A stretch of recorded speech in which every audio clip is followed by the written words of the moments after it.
way too loud. Was it? Yeah. Eek!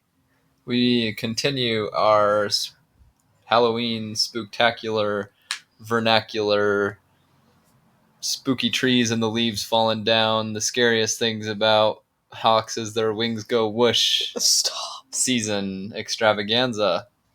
What did we watch? We promised we'd watch it. What did we watch? Coraline. Coraline, Micah. Duh. Do you want to tell the good people what Coraline's about? Okay, so Coraline is a stop-motion claymation. It's just stop motion. It's not claymation? I think they're all dolls. I mean, maybe there's clay, but... Well, there definitely is some clay. But yeah, I guess, okay. A stop-motion... Animated movie. Animated? Yeah. Stop motion is a form of animation. Okay. Movie about this girl, Coraline, and her parents who move into this apartment. It's like a fourplex, I think. Yeah. They call it the Pink Palace. Or a triplex. I'm not exactly sure. There's... No, it is a fourplex. Where's the empty one? There's the basement, and that's occupied by the theater people. Right. The upstairs, which is occupied by Mr. Bobinski. Right. And then there's where the Joneses live, and then there's a blocked off part, remember? Oh, okay. I wasn't sure if that... Okay. So, they move into this apartment, and Coraline is feeling a bit neglected by her parents. They're both writers, and it seems like right when they get there, they have a pretty important deadline or something. Yeah. That they need to meet. And so she's just driving her parents crazy, asking for attention, wanting to go outside. Just normal kid stuff. And her mom is like, just go away, just go find something to do. And she ends up finding this little door. It's almost like what could have been like for like a dumbbell or really tiny little door. Yeah, the little elevator. Waiter. Yeah, dumbwaiter. That's what it's called, elevator. And she has her mom find the key. They open it up, and it's blocked off. Bricked. Yeah, bricked off. It's all bricked up. You like that? Yeah, and that night... Call me the Pyramid of Giza, the way I'm bricked up without explanation. That night, when she falls asleep, she has a dream, and then she's woken up by these mice that lead her to the little door, and she goes in and she meets the other mother. And there's a tunnel. Yeah. Between the door and... the other side. And she meets the other mother. And so the movie is about her being conflicted about staying on the quote-unquote perfect side with the other mother, where everything seems perfect and loving and great, and everybody wants to pay attention to her and give her all the things that she wants, and staying in her real life. Right. Yeah. That's pretty good. I mean, I'd be surprised if anyone hasn't heard of this movie. It seems like everybody knows this movie. Well, especially because of the one part of the... No, not that. Not because of that. Everybody knows this movie because it's the buttons in your eyes. And the naked ladies. No.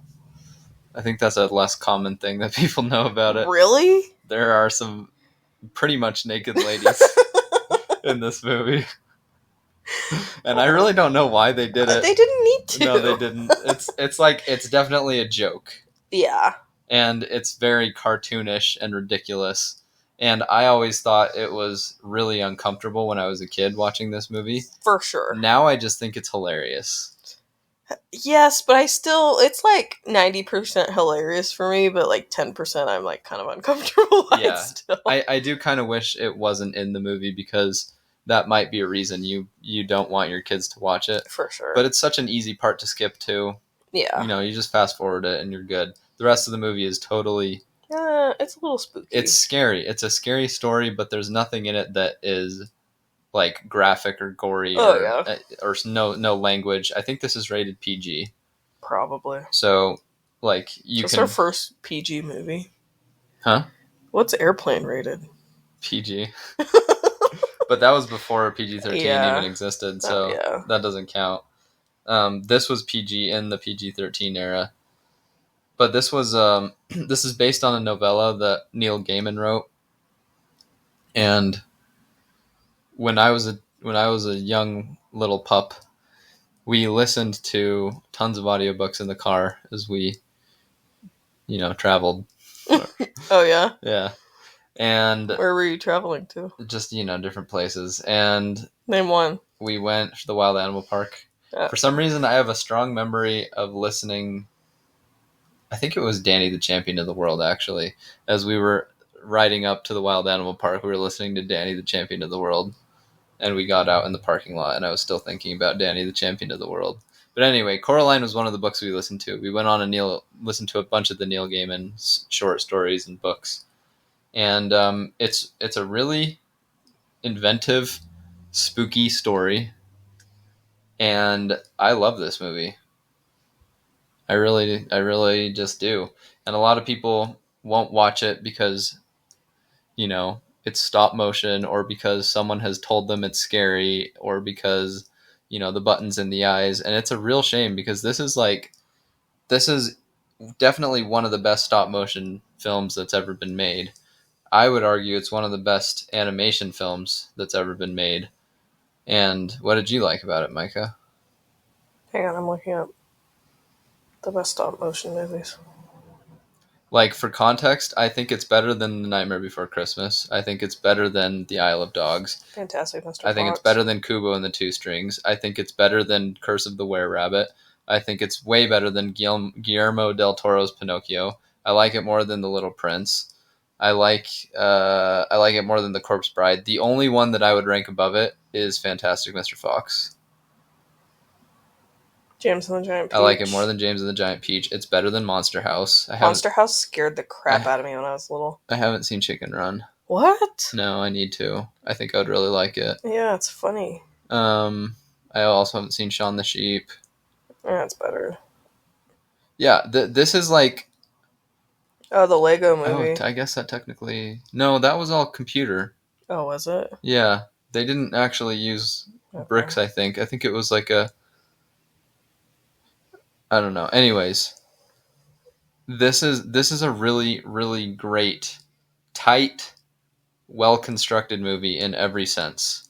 Like, the music is perfect for it. Yeah. Like, the way that they have made the Pink Palace and, like, the foggy, kind of gross, swampy area that they live in Oregon come to life. And then the way it contrasts with how bright and colorful the other world is when... Mm-hmm. And then as the other world starts to get scarier, it gets really scary. Yeah. And it's just so perfectly done. Like, everybody is acting, like, the screenplay is perfect, the acting is perfect. It feels like a Neil Gaiman book come to life. Jeez, why don't you just marry it? Well, you know how, like, quirky some of the dialogue is in Neil Gaiman books? Like, that's how it feels. Yeah. Coraline says things that, like, you wouldn't really normally hear someone say, but it just feels just right, And go ahead, you say something now. Oh, am I allowed to now? Yeah, you're allowed to. I've got a bone to pick with the world for hating this movie, if you can't tell. Oh my gosh, are you letting me talk? Yeah, go ahead. I just think this is a fun movie. Like Braden said, like, some of the dialogue is really funny. Like, no going outside, Coraline Jones! Well, then you won't need the tools. Yeah. And, what are some, like, the song, what's the song? The dad. That he makes up about Coraline? Making a song about Coraline. Yeah. She's a peach, she's a pie. No, I can't remember all the words. There's just so many moments of this movie that are great. That are, like, perfect. The jumping mouse circus when they start bouncing. Yeah. Yeah. And it's just too bad that people won't watch this because... It's a little scary. And it's stop motion. Yeah. People need to get over themselves about stop motion being something that they'll never touch. Because, like, I honestly think that you're missing out on some of the best animated movies that have ever been made. Well, Fantastic Mr. Fox. Nightmare. Yeah. Coraline. Corpse Bride. The list kind of starts to dip, in my opinion. Sure, but... It starts to dip in quality after those four, but, like, I mean, Kubo is good. Kubo's good. Oh, Chicken Run is really good. Oh, Curse of the Were-Rabbit's really good too. Yeah, Never mind, I forgot about that one. James and the Giant Peach is really good. The Little Prince is great. The Little Prince is awesome. I love. Yeah, you know what? Yeah, like there's so many great stop motion movies, and a lot of those stories, like when you watch them, you're like, oh, this story would not work as well in another format. Yeah. Like Coraline would not work as well in a traditional. I don't think so. It just wouldn't. I heard Early Man was. That looks like the same people that did. That's Wallace and Gromit. But yeah, this movie is just. What was I gonna say? I have always found the part hilarious when Mr. Bobinski jumps from the roof, and he lives like on the 3rd floor or something, and he has like this super rickety cast iron staircase with like a little landing right outside his door. And Coraline goes up to give him his mail, and then she walks back down. And he's an acrobat. He's a Russian acrobat.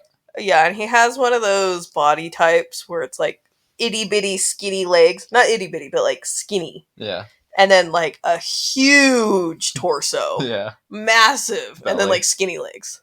And a head. Or arms, I mean. And a tall, weird, skinny head.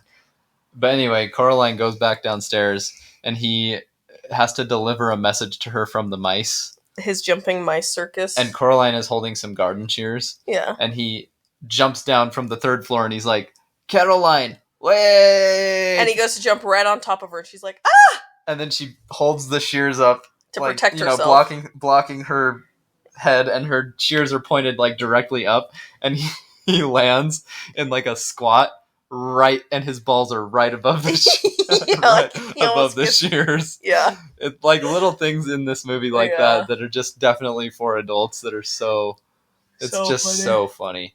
Well, and the cat in this movie is so cute. He's so awesome. And then on the other side, he can talk. Mm-hmm. And he is the voice of... it's Keith David. Yeah, and he's the perfect voice for it. Yeah. Just this otherworldly, burly voice that is kind, but also he's not going to do everything for you, you know, but he's trying to help you. And the cat is... I mean, Coraline is definitely an MVP because of how coordinated she is. Yeah. You know what I mean? Like, she always makes the catch. She always makes the throw. Yeah. She's very headstrong, and she's very competent, and she doesn't let her emotions take her over. Mm-hmm. She's a very brave little girl. Yeah. So I was trying to figure out how old do you think she is? I think she's supposed to be like 10.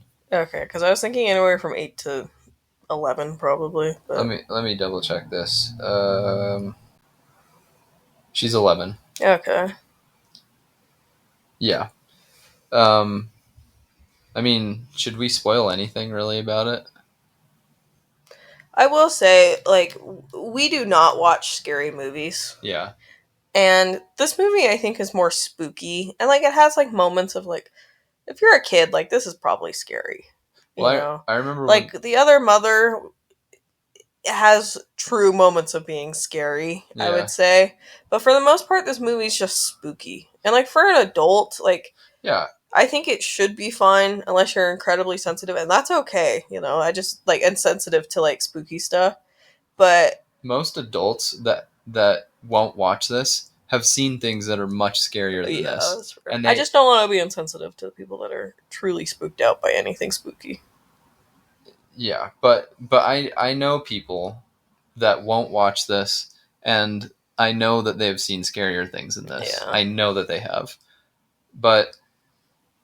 That's neither here nor there, I guess. You should just give it a try. And it's honestly, like, it's hilarious. It's so colorful. It's the music is perfect for it. Yeah. The screenplay is perfect for it. Coraline is like a great, great character. The cat is a great, great character. So is the other mother. She's a great, great character. It's just I love Mr. Bobinski. Yeah. I just think they also did such a good job between how dreary real life is. You know, it's raining. She's not allowed to go outside. Everything is gray. Her parents don't pay attention to her. And then on the other side, there's color, and the lights are all perfectly warm and fun, and everyone's paying attention to her, and the food looks great. Yeah. Because my word is the food that her dad... It looks awful. Oh, I almost threw up, I'm not kidding.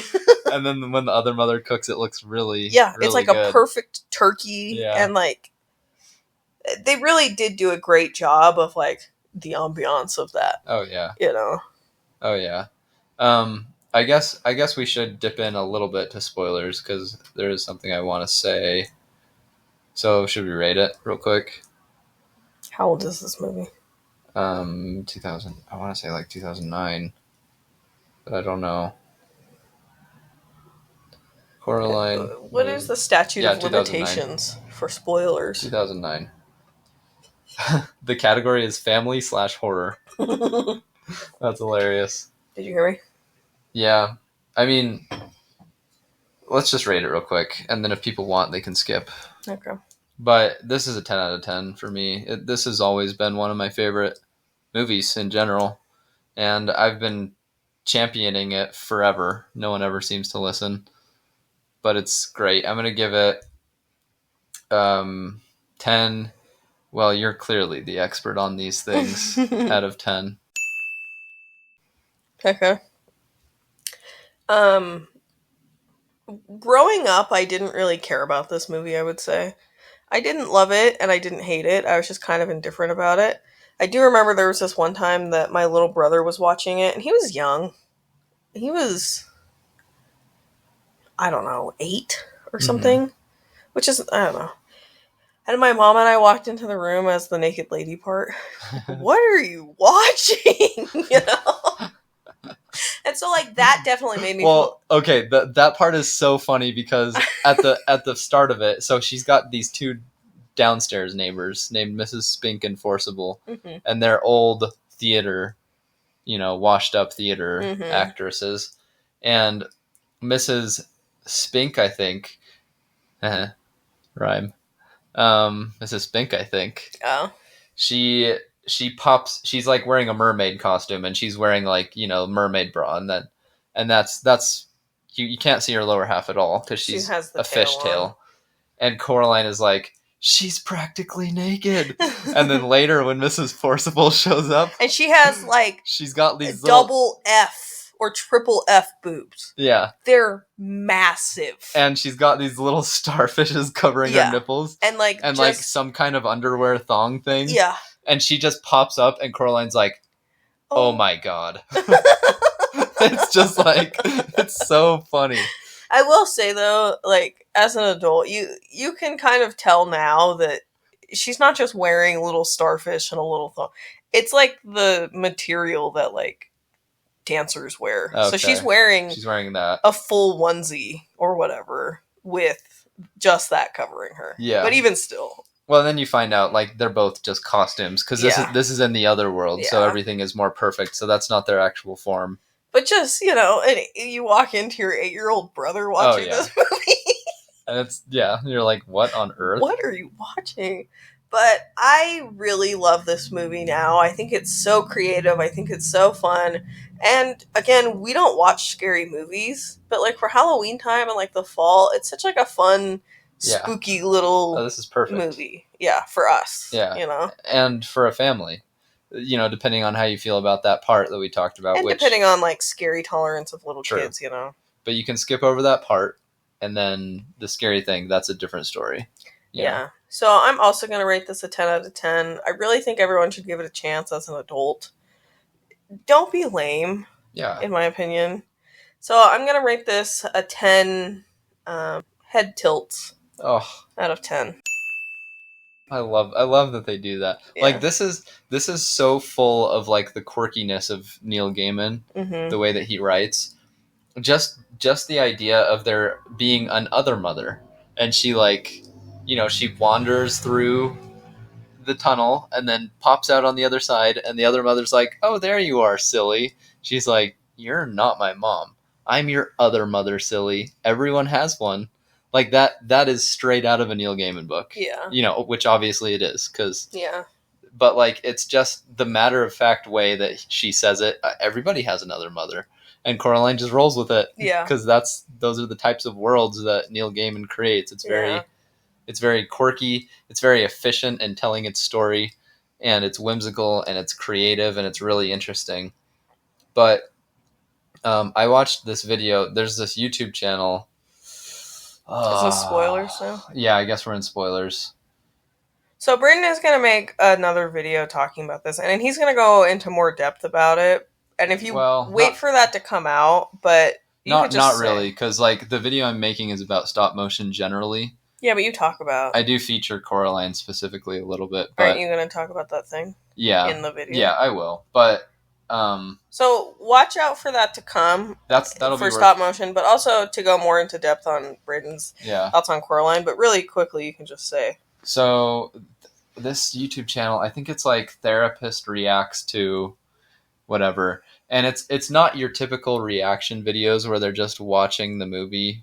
I mean, it kind of is. Are they the same ones that did the reaction to La La Land? No, that's a different one. Okay. But I think they have reacted to La La Land as well. These guys are really good because one of them is a filmmaker and the other one is a licensed therapist, and they watch movies and they come at it from, their areas of expertise. But they do it way better than most reaction channels do. Like, what they say is very insightful, gets to the heart of what these movies are about. So it's not just surface level clickbaity stuff. Right. It's very interesting. Like, and they've done 500 Days of Summer. They've done a ton of movies that you would be interested in. You'll have to link them in the description of the YouTube video. Right. And they did Coraline, and they said something that made me recontextualize this movie in a way that it never occurred to me. And they were like, this is a perfect movie that shows how predators behave. Because the other mother is a predator. Yeah. And she, lures Coraline in and tries to get the hooks in, tries to isolate her from her family, tries to blah, blah, blah, blah, blah, blah, blah. And yeah, just fill in the blanks. And I was listening to that and thinking about what happens in the movie, and I'm like, oh, wow. Yeah. This is in a sense allegorical for that. And so it's actually a very, I hate to throw around the word important, when it comes to movies, because that's kind of a stupid thing to say. But it's a bit eye-opening, I guess. Yeah, you could use this to teach kids about stranger danger. Yeah. That be aware of people that want to give you everything and people that seem to know exactly what you want, and they're trying to get you to come away from this place. And that is safe, and and there's, you might be feeling sad and alone right now, but just voice your, I don't know, just all the things. Because the other thing is, Coraline's parents do love her. Yeah. And you can tell, they're just in a huge season of change, right? They just moved, the unpacking, they have this huge deadline. And they're very busy. And her mom got into an accident and is wearing a little neck brace or something. Yeah, neck brace. They have to finish this catalog. And then, once the stress starts to settle down, they're very... It appears to be that they're a lot more attentive. Yeah. They're a happy family. It's just... a season of change. Yeah. But, so it's got that extra layer to it. This has been a good start to our Halloween vernacular, spooktacular, testicular festivus. Because we had Over the Garden Wall, which is a fun, spooky time. Yeah. But there's more underneath the surface. Same thing with Coraline. It's very fun, spooky time, beautiful, great, perfect seasonal thing, but there's more under the surface to dig into, and it has some substance to it that you would be remiss if you missed. What are you, the rhyme guy? Yeah, you like that? Yeah. I'm a poet, Micah. And you didn't even know it. That's right. Anybody want a peanut? Oh, you never finished the last season of Peaky Blinders, did you? No. He says something, and everyone's making fun of him, and they're like, "What are you, a poet?" And he's like, what does he say? He's like, "Well, I do not write poetry, though I do read it." And then they they're being assholes, and they're like, "Give us a poem before the meeting is over." And in the perfect Tommy Shelby way, he's he tells this poem, and it's something like, "I was angry with my friend. I told him my anger did end. I was angry with my foe. I told it not. My wrath did grow. And then he's like meeting over and then leaves, and it's like the perfect. He's like, oh, you guys are screwed later in this season. Yeah. Anyways. So spoilers, the other mother is bad. Yeah, I mean, she the whole thing of her is she has buttons on her eyes. The other father has buttons on his eyes. The other Wybie, her friend, has buttons. Everyone everybody in that has world, buttons. And I think it's to show that, like, except the cat. Yeah.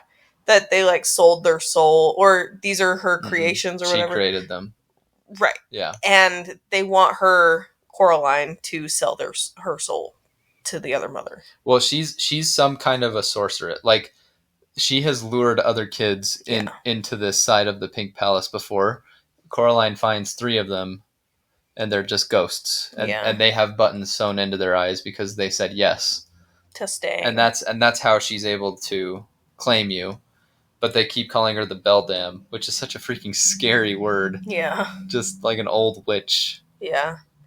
So Coraline has to make a decision. Does she want to give up her eyes for buttons and stay in the world, in the other world, or, never come back and stay with her at the moment neglectful parents? Well, I mean, at the time of the buttons, she doesn't have that much time to sit with the decision, because she tries to escape, and then the other mother throws her into this like little prison area, and this is where she meets the ghosts.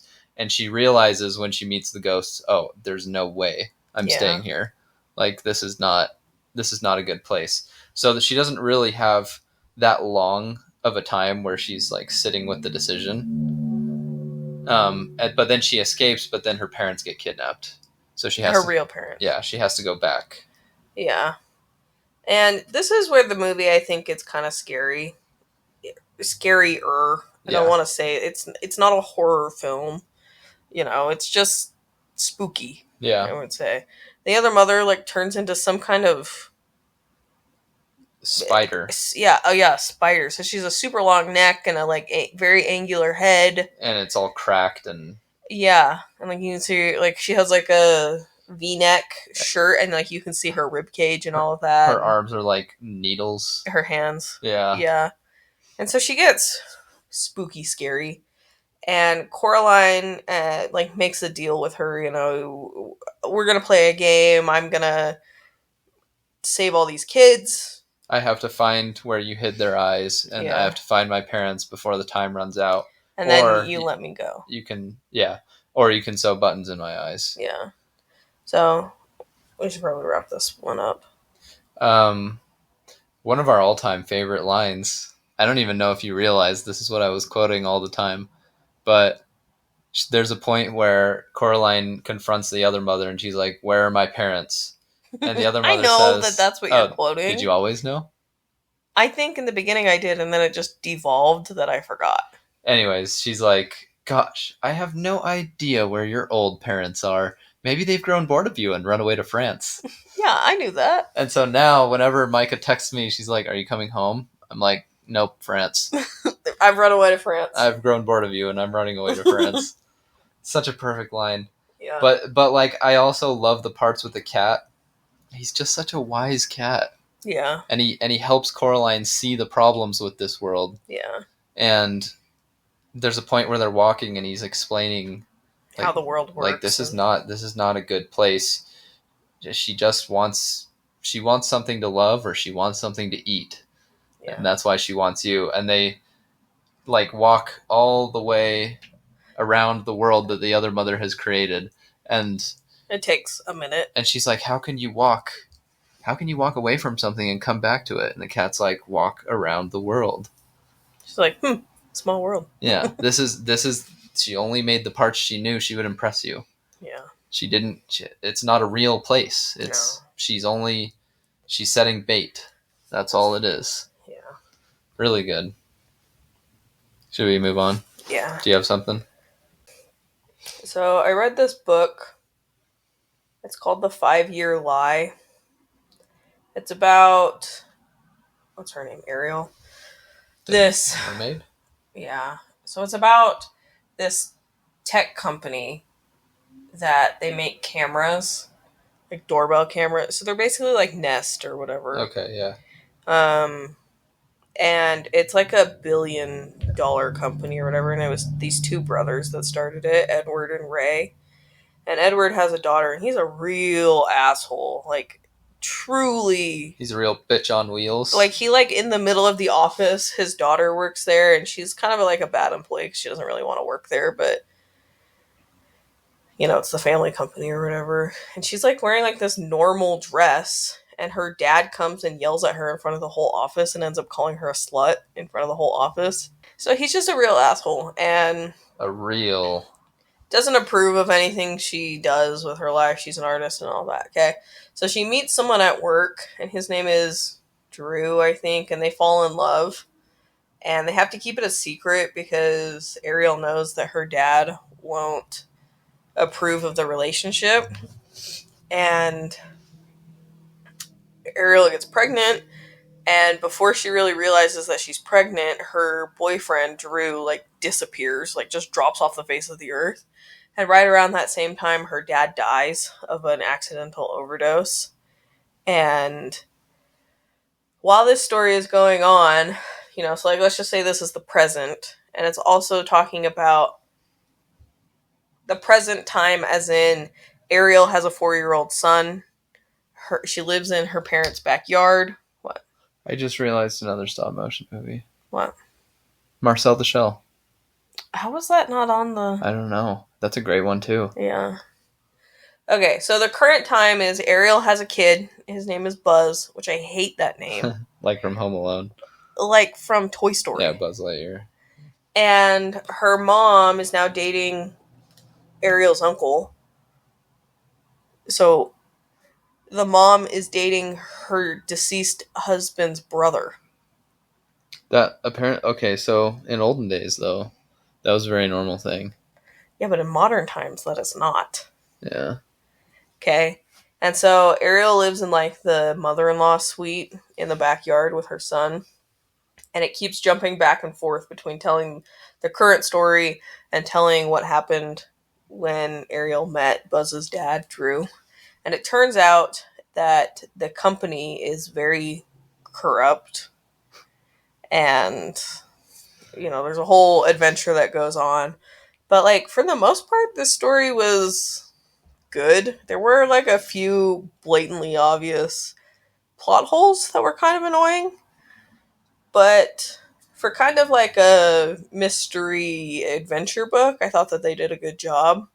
And the writing's decent, I guess. I think that the thing that always bugs me about, like, books that have, like, kids in them, so the kid is 4 years old, and, like, I haven't been around a ton of 4-year-olds, but I've been around enough to know, like, how they behave and how they talk, and I feel like books always miss the mark. Yeah. On them. They always are either too smart or too dumb. I feel like they're normally too dumb. Mm. And it's annoying.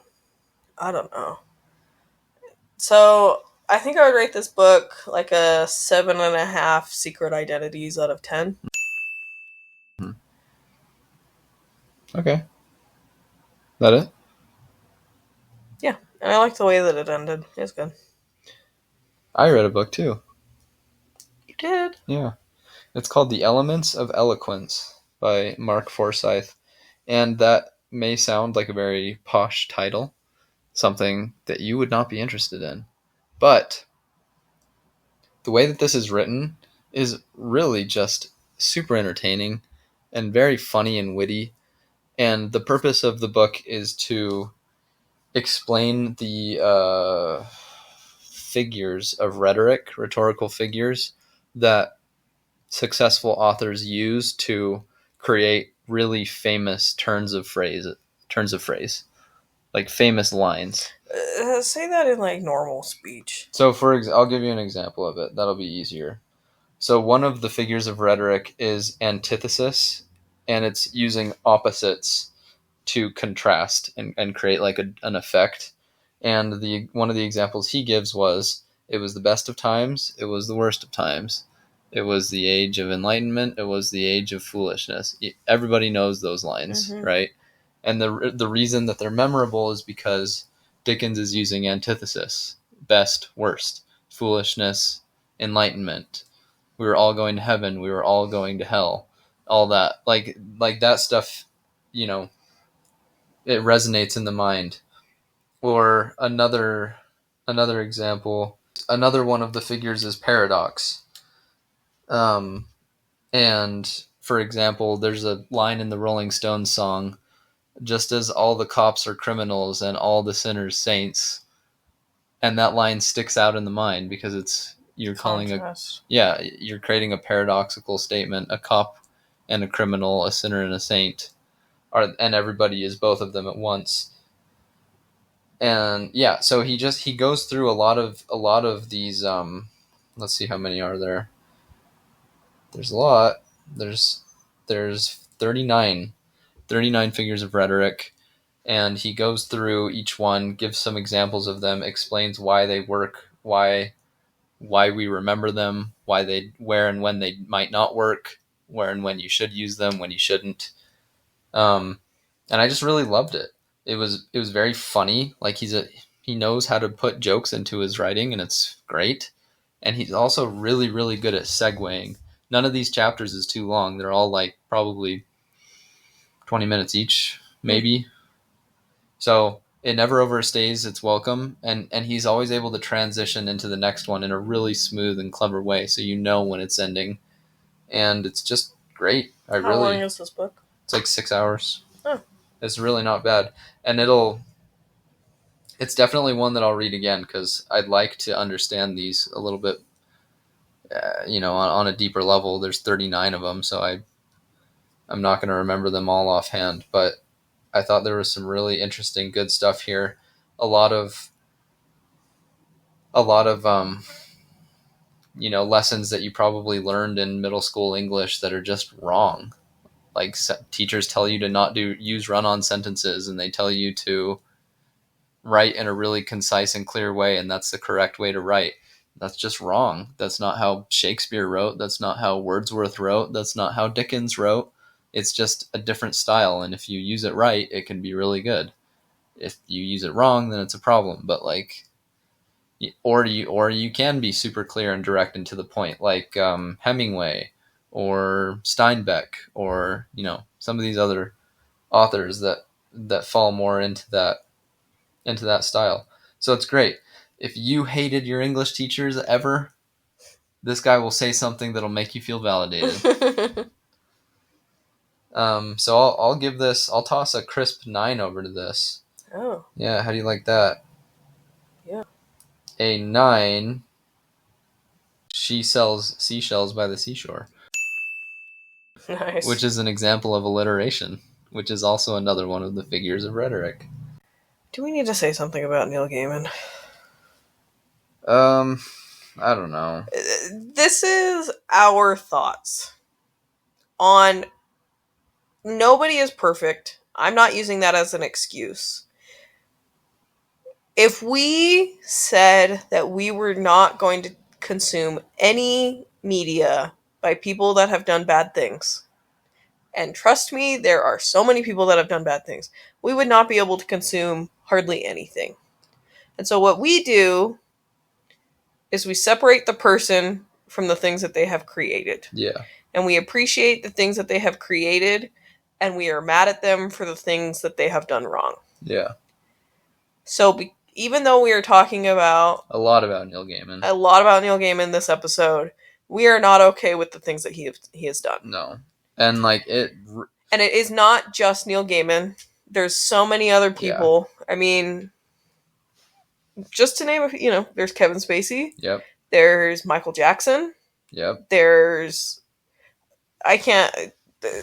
too many to name. I still watch Baby Driver, and I still watch The Usual Suspects, and I still listen to Thriller. I don't have to like the artist themselves as a person. No. And so this is how we have decided to handle things for us. I don't want people to think that We're okay with the things that they have done. We are not. Yeah. But we are trying to separate the person from the things that they have contributed to. Right. Because at the end of the day, it is disappointing to hear about Neil Gaiman, the allegations that have come out against him. The guy from Rick and Morty. Yep, Rick and Morty. I don't not watch Rick and Morty because of what? Because and of we are him. not. I don't. It just there's. Anyways, I could talk about this all day, but there's a lot of examples, but yeah, like it is a bummer to hear this about these people because we enjoy the things that they create. It's impossible. It's impossible to say. After I first heard about this Neil Gaiman allegations, which was this week, by the way, because these started to come out in July apparently, and they've been pretty swept under the rug. Apparently, the podcast where this stuff started coming out, Neil Gaiman knew about it ahead of time and hired like a team to help scrub the internet, basically, and keep his name out of the mud. But also, he's less of a high profile celebrity than someone like Kevin Spacey, so maybe that's why it hasn't burned like wildfire yet. But yeah, like it's a bummer because it's impossible. It's impossible to separate the artist from the art in the sense that we can't just ignore that he is the one that wrote this. Yeah. I can't ignore that Kevin Spacey is the reason Usual Suspects is great. Yeah. But I can pretend while I'm watching that movie that that's not Kevin Spacey because he is pretending to be another character. Yeah. And I can dislike the man in real life and I can enjoy his movies.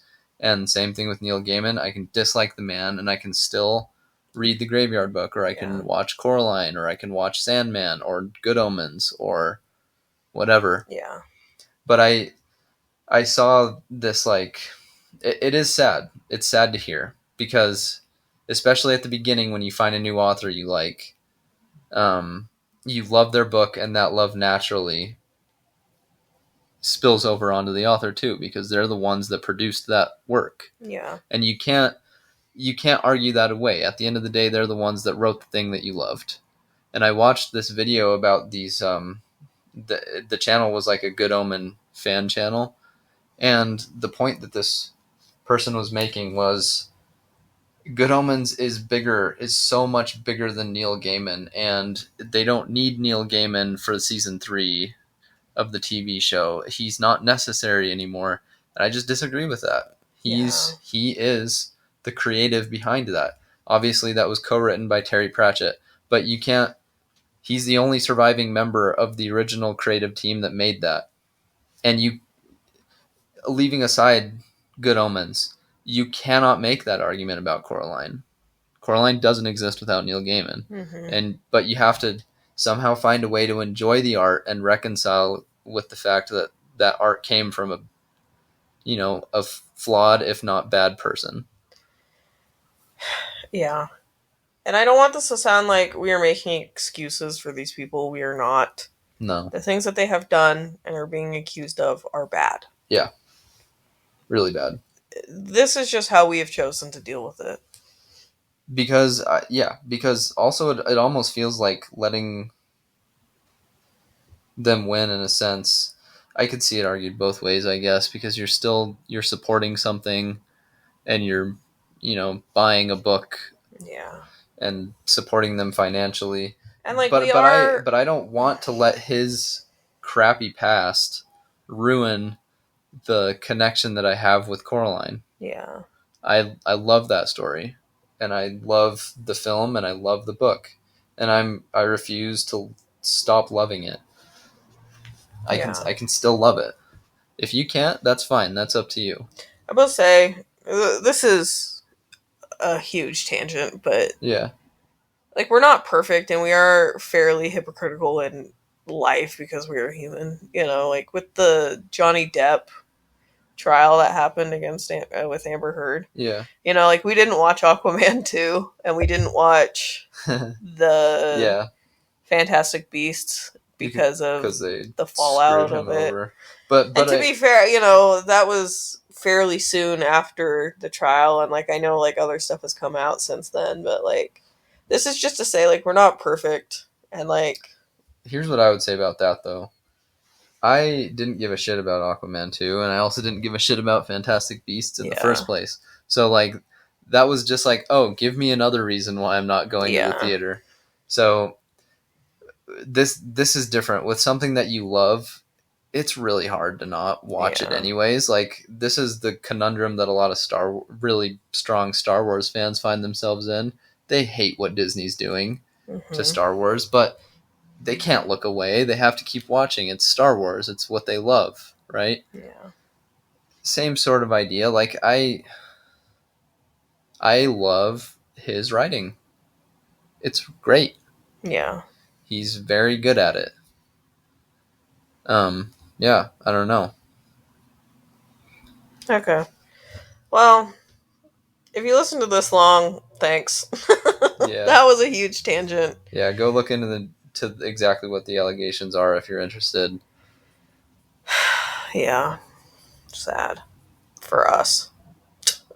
And for the Yeah, people. it is. It is. Sad. So, It's nice to be able to like where it came from, as well as what it is. yeah. And unfortunately, in this case, it's looking like that's not possible. But Yeah. So, have a great week, everybody. Bye.